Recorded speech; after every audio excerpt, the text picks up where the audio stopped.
কবিতাটিৰ শিৰোনাম ভালপোৱাৰ সম্বৰ্ধনা। কথা কবি প্ৰণৱ কুমাৰ বৰ্মন, পাঠ অঞ্জনা বৰুৱা। তোমাৰ পৰা তোমাক ভিক্ষা মাগিম নে তোমাৰ পৰা ঋণ ল'ম তোমাক, পুৰাবলৈ শূন্যতা আৰু সুখৰ অভাৱ। ফুল বচা তোমাৰ দুচকুৰে কলৈ যাম, ফুলনি নে মৰিশালিলৈ। মোৰ সামৰণিত থিয় হৈ তুমি ক'ব পাৰা, আৰম্ভ কৰিম ক'ৰ পৰা। তুমি মোৰ শুভ উদ্বোধন নে মই তোমাৰ সোঁৱৰণি সভা। মই যেতিয়া তোমালৈ বৈ যাওঁ তুমি সাগৰ নে বালিৰ স্বৰ।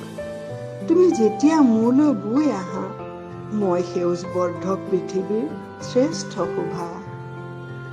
সামৰণিত সোঁৱৰণি নে সোঁৱৰণিত সামৰণি, তোমাৰ বাবে এই জাতকৰ ভালপোৱাৰ সম্বৰ্ধনা প্ৰীতি নে মিনতি।